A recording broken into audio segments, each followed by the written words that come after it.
Rick Wilson, Hello, Molly. How's your day?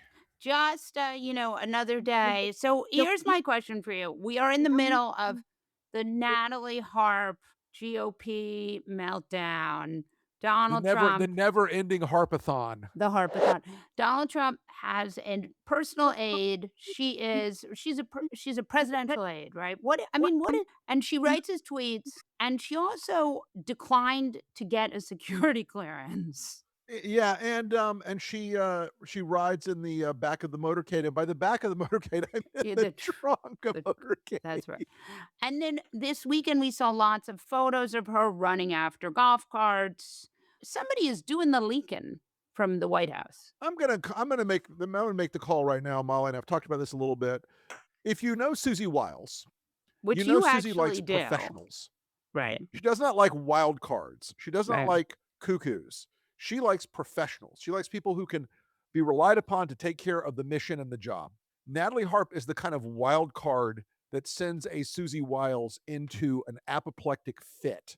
And so my guess here is that a lot of it, yes, I think some of it is coming from Carolyn Levitt, Right. who Who is apparently was leak not happy being left behind on the death plane. right. But some of it is definitely got the smell of a sort of Suzy Wiles purge the crazy operation. Yeah. So I wanna do another minute on that. The decoy plane. So earlier in the last 2-week news cycle, we learned about this decoy plane. Donald Trump's hidden in a catering truck. He takes with him Natalie Harp. On the decoy plane are basically everyone else except for Pete Hegseth. Right. Listen, Natalie is now entering into a space in our politics, Molly, that is not a space you want to be in as a presidential aide. The presidential aide's job is to never be the story, to never Mm, ever be the story. And right now, she is the story. And it's weird because last weekend this was a big story, and I would have thought, okay, it'll fall apart in a few days. It'll get boring. Whatever the mystery is, the mystery is. Maybe Melania is going to leak a little bit about it. Who knows? But the story hasn't gone away. It hasn't gotten better because the White House has screwed this up so badly. They have messed this up in every possible dimension, and and not only the press can't look away from it, but now everybody else in the White House can't look away from it because the power that Harp has inside the White House is to be the last person in the room with Donald Trump at all times. which with We Donald know Trump is that a he listens to superpower. the last person in the Yeah. room. Yeah. But I also think that they really did Streisand this thing, right? Of course. You're 100% right. Like this week we had Melania come out and say, "I hear you missed me," right? Why you missing me so much? Right. So she comes back, which then again is more kerosene on the fire. At every point, there was an opportunity to just let this thing To die and cool it just off, to let it die, to stop talking about it, and yet they won't stop talking about it. And I listen, part of that is that it's being driven by what I'm gonna call by my just theoretical knowledge, no internal knowledge, the Wiles-Levitt faction. Let's just call it right, that for the moment. right, But they've also driven it because all of the MAGA influencers who have been marching to the orders, and those guys normally take their marching orders from Scavino, right? right, And from Stephen Chung. They're all out there just tearing their "How dare you! Natalie Harp right, is the finest of Americans. How dare you, sir?" right. And it is making them look crazy. It Yes. is making it sound like somebody sent orders down like defend the president's girlfriend Right. rather than let's put this crisis behind us. And also Stephen Chung had this first tweet that was the one that actually drew all the attention to it to begin with, which Correct. He was attacks John Ossoff right, and like calling John Ossoff a cuck. And I'm right. sorry, if there's a cuck in the room, it's Stephen Chung sitting on the extra strength cuck chair. Well, and But they caused this problem for themselves. They bought this entire problem by being idiots. you know what's funny about this story is they're trying to distract from they would like to distract from this, but what they're doing this weekend that's like the real story. If you wanted to, you know how there's always sort of a real story and a fake Yeah. story, Oh yeah. right? Yeah. The real story is absolute disastrous trade war with Canada. which is Molly. I mean, first off, somebody tweeted about this yesterday or threaded, I guess, and it was like, "Master of the art of the deal blows deal with friendliest nation on earth." Yeah. I mean, Canada was ready to put this behind us and to cool it off, and yet Trump had to go in and be an asshole. And he went in to be an asshole because of two big things.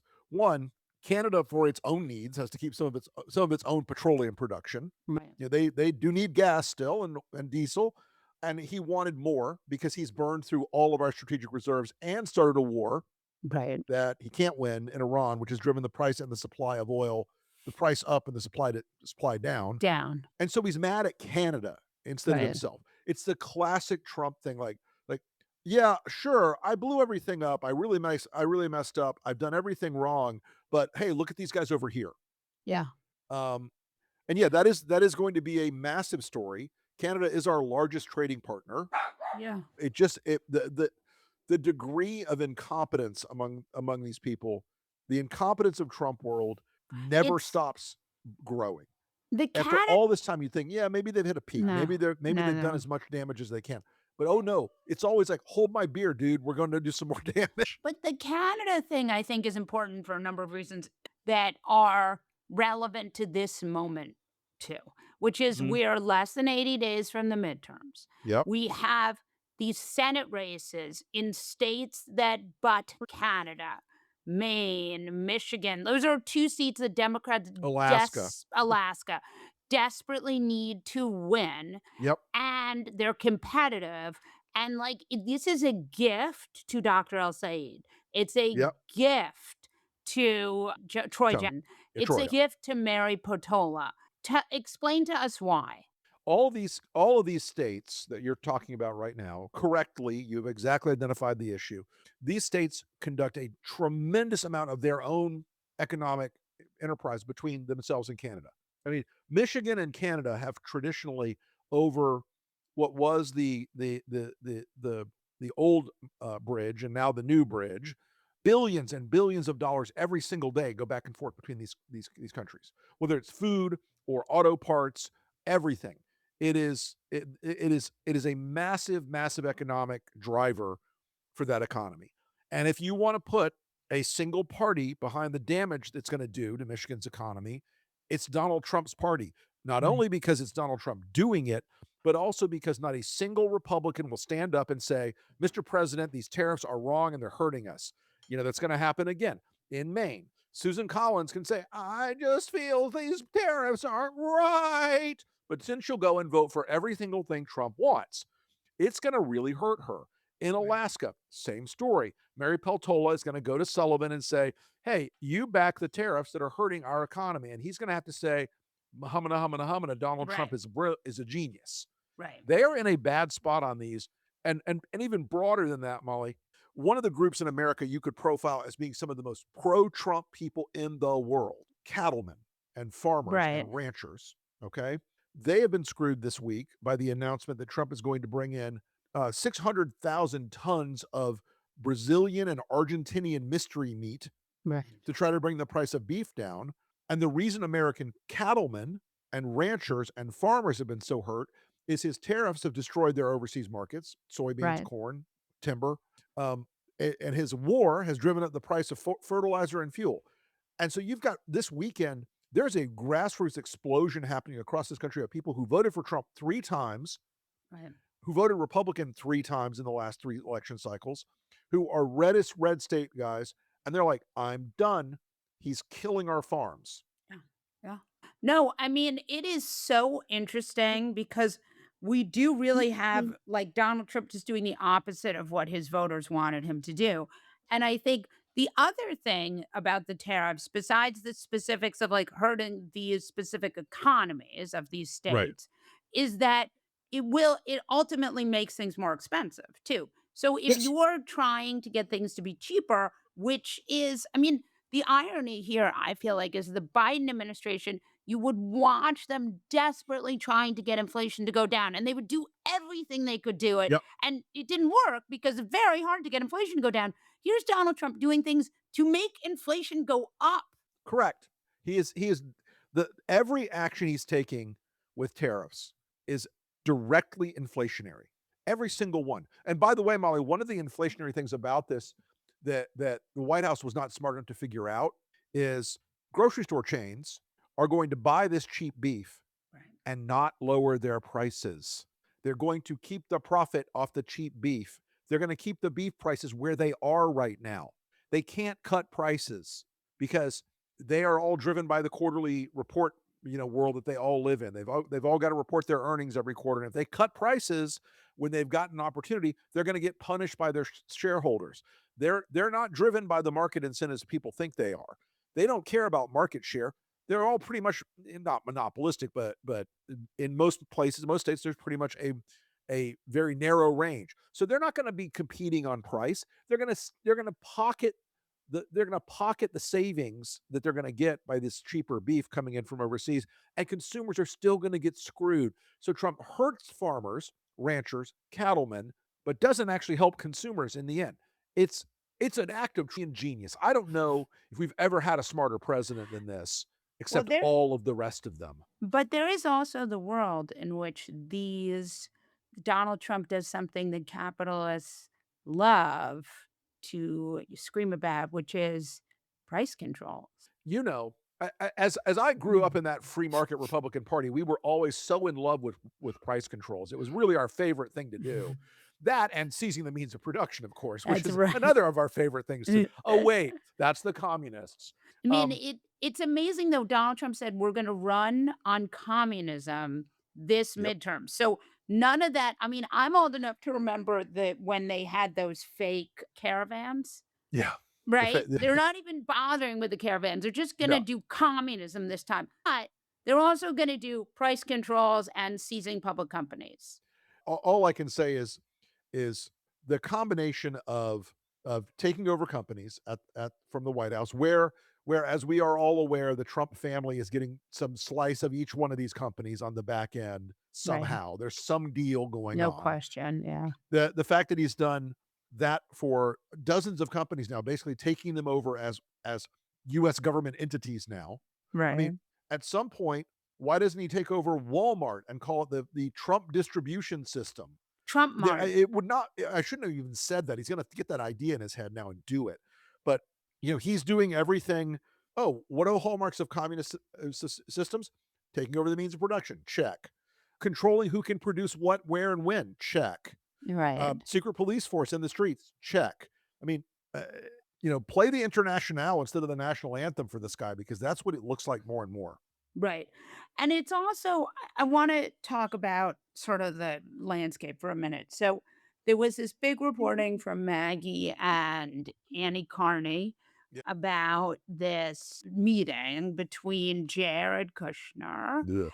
and Yeah. you may know him as Elected to Nothing, Yes. and Hakeem Jeffries, you may know him as wanting desperately to be the Speaker of the House. Talk us through what you think what's your take on that? So neither party is talking about it yet, but we know the meeting took place from this excellent reporting. Um, and all I have to say to Hakeem is, "What the fuck, dude? There is zero reason whatsoever to meet with the president's son-in-law, who is his bag man, who is also in the pocket of various Middle Eastern oil interests and billionaires as their bag man, who is also running around the world as a non-credentialed diplomat for the president, seeking Flash basically bribes for Donald Trump in these countries in exchange for foreign policy favors. Jared Kushner presents in this mild, sort of Westworld robot way, but he is lavishly and wildly corrupt. Hakeem Jeffries should have had the judgment to never take a meeting with this guy because that guy, if the Democrats win, needs to be in front of committees being investigated rather than getting a meeting with the future speaker. so I don't know if there was some motivation for them to meet other than Donald Trump offering his goddamn resignation. I don't get it. I'm not, and it's 70 days to the election, Molly. Why would you do this? Why on earth would you do this? I would love to know an explanation, but I ain't seeing one so far. so you wanna can we let's do a game for a minute where we guess who hooked them up. Um, Who brokered this meeting? Because I have a guess, and I wanna I have a guess. I think it was Chuck Schumer really? Yep. That's not my guess. You tell me why you think that. because he knows the dad, and I'm sure he knows Jared enough, But why? and why would he do it? Because he still believes that my honorable friends across the aisle can be negotiated with, Okay, so and my I guess, you go ready ahead. for my guess? Yeah, yeah, My yeah. guess is there are donors who donate both to Trump and some Democrats, and they said to Hakeem, "You gotta meet with Jared." I think that's a as good an explanation as mine and maybe better because Your explanation, it gives him more benefit of the doubt, right? If yes. Chuck has put this together, it's because there's anxiety that Trump is gonna mess with the midterms, and they're trying to back channel with Jared about Let it. me tell you something. So far, I think I think you could put the evidence of Trump messing with the midterms, as unqualified fact at this point. Right.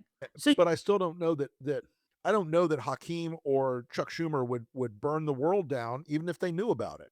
so That's my fear is that they're just going to be too passive about everything. s But the so optics of taking this meeting, there better be a really good reason for it. right. So if Chuck Schumer organized it, at least there's the possibility that it was for protecting the midterms, making sure that the new House gets seated if they win. You could make a case that they had more less nefarious goals. Yeah.